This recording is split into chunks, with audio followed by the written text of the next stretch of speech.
Excellent. Good morning. How are you doing, Mr. Rob Pope? I'm grand. Great to see you, my man. Let me ask you a question. First of all, I'm very inspired that you are a veterinarian. That to me is a universal calling. To take this run, was that also something you felt from the universe that you needed to do? Because you know darn good and well there's going to be a lot of people inspired by what you have done. Yeah, it was very strange. Originally, I wanted to run across America from west to east, Long Beach, California to Long Beach, New York. And it was one of these things where all the circumstances in life gradually sort of slotted into place, from my mum saying to do one thing in my life that made a difference, to a change in my circumstances where I was living, with my job, and my girlfriend just saying, now is the time to do it. And of course, quite often we get given that opportunity and we just go, no, I can't, because, and usually a reason's not really valid, So, and this time, I grasped the nettle, and I never really thought I would complete it, to be honest. It was almost going to be a tribute to Forrest in the way that he ran until he was tired and then he went home. And I just thought, well, that's what I'll do. I'll go as far as I can. And just turned out it was the same place. A real person question would be, how do you fight the boredom? Because even, there are people that want to go into a gym for 45 minutes and they get in there and it's like, oh, God, I can't believe I'm doing this. I mean, you did it daily. Yeah, well, there was always something to think about. First thing in the morning, it'd be great because wildlife was still everywhere, right, before they tend to avoid us guys. And then, basically, I would be thinking about where I was going to eat that night. Was there anywhere I could stay? Did something hurt at the time? Like, how could I manage that?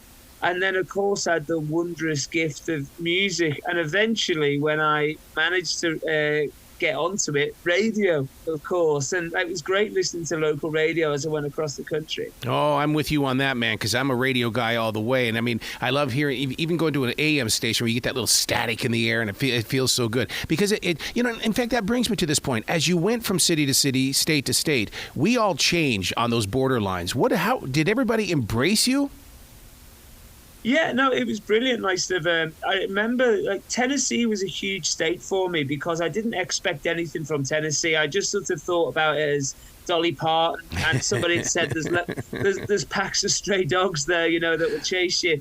And it was a tough time for me because my girlfriend, who was supporting me in an RV, we had to go home because we were just running out of money. And so then I started off with a stroller.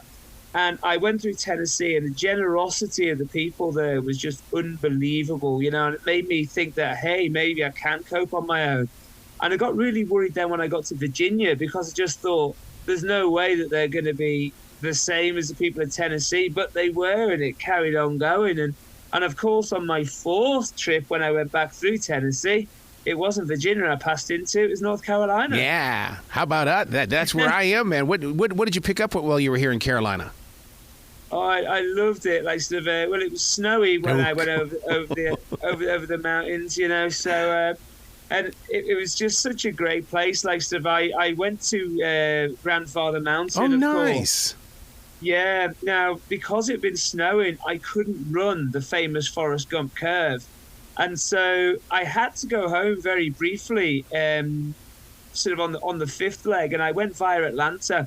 And I drove 5 hours north back to Linville because there was no way I wasn't going to run that curve. And so, that was it.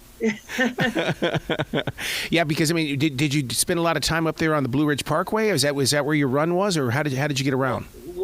What a place. A really good friend of mine, he's actually running in the Barkley Marathons at the moment, John Kelly, and I think he's in the lead. So, wow. He's just moved to Boone, and so, I think I'd like to move to Boone. Oh, that's a happening town. Plus, you're up there with those Mountaineers, which is their college team, and I mean, that's, if you're going to go someplace that's going to be a party town where you're going to get a little bit of winter, a little bit of summer, that's it. It'd be Boone, North Carolina. Yeah, I'll have some of that. So now let's talk about tennis shoes, because I'm a big Hoka's fan. Was there a certain brand that you really got into that, because you can blow out a pair of tennis shoes in a heartbeat. Yeah, well, I had to wear Nikes, didn't I? Because sort of following in the footsteps. If you're gonna follow in someone's footsteps, you should probably wear their shoes as well. And so I did 500 miles in a pair of Cortez, the exact sort of, colorway that Forrest ran in. And then I got through another 32 pairs of shoes on the way as well. And so 500 miles a pair, roughly. Now, you can't go out there and run that much and not get injured somehow, some way. Because, I mean, I get a cramp in my calf in a heartbeat. I mean, what are you doing for supplements to make sure that your body stays up? Well, there's lots of supplements in the fast food joints and gas stations, right? I am not the man to come to for nutritional advice. Like, I was literally like the teenager whose parents had gone away for the weekend and said, "You can get takeaway once, and here's my credit card." And I was like a kid in a sweet shop. It was the best excuse ever. Your podcast, I love the idea that you're taking your journey not only just from the book and everything, but you actually have a podcast, How to Be Superhuman. You're sharing your journey and your story to inspire others to participate. Yeah, well, so when I was hosting that, I actually had a massive imposter syndrome because I was interviewing people, including John Kelly, who are just such incredible athletes. And everybody was so different. And like everybody was so just humble and nice and stuff. And one of the things I'm really keen to point out is people had said about this Forrest Gump run, it wasn't possible. There's been articles written about it, So there's 6 billion people on this rock of ours, and I was the first person to really give her a full-on, red hot go from Alabama on. Now, I was also the first person to complete it. Now, I'm either 1 in 6 billion, or much more likely it shows that we as a sort of species, so we are capable of incredible things. And I think the ability to be superhuman resides in all of us. Yeah. We just actually have to find that little bit that, so that we can capitalize on and make our own. Wow. We talked about the winter weather of North Carolina. Well, one of the things that this nation is notorious for, the hot weather. How did you deal with that out there on that blacktop?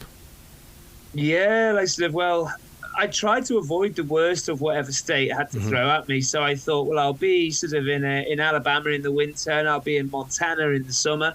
And I'd seen the pictures of like the postcards in Montana, and it looks a bit like Scotland on steroids, And so I thought it would be like Scotland's summer, Yeah, but on steroids and like sort of 100 degrees Fahrenheit, And so that was tough. There's no shelter on the plains of North Dakota, that's for sure. Yes, oh boy, that's the truth. And, yeah, and like bizarrely, I had my coldest temperature in Alabama. I got down to -1 Fahrenheit one day, and I got stopped by a police officer who said, I've got used to getting stopped by the law at this point, And so he approaches me. I'm like, "Hello, officer."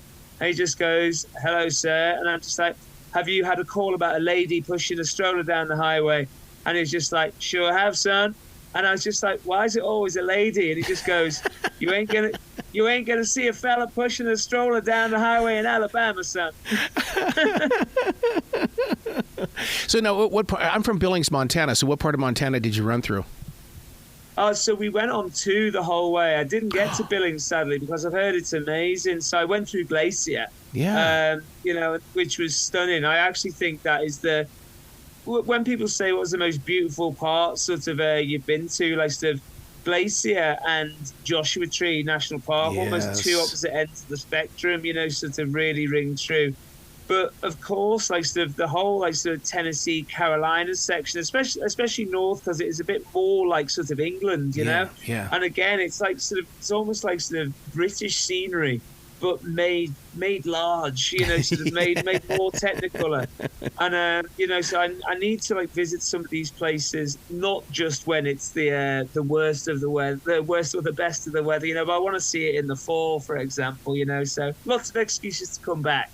Wow. Well, congratulations on your journey. And like I said, you're going to be inspiring a lot more people to do such a journey. Maybe not as long, but it at least gets them involved and it gets them outside, which is what I find inspiring. Absolutely. Please come back to the show anytime in the future. The door is always going to be open for you, sir. I would love to. Excellent. Be brilliant today, okay? You too, my man. See you soon.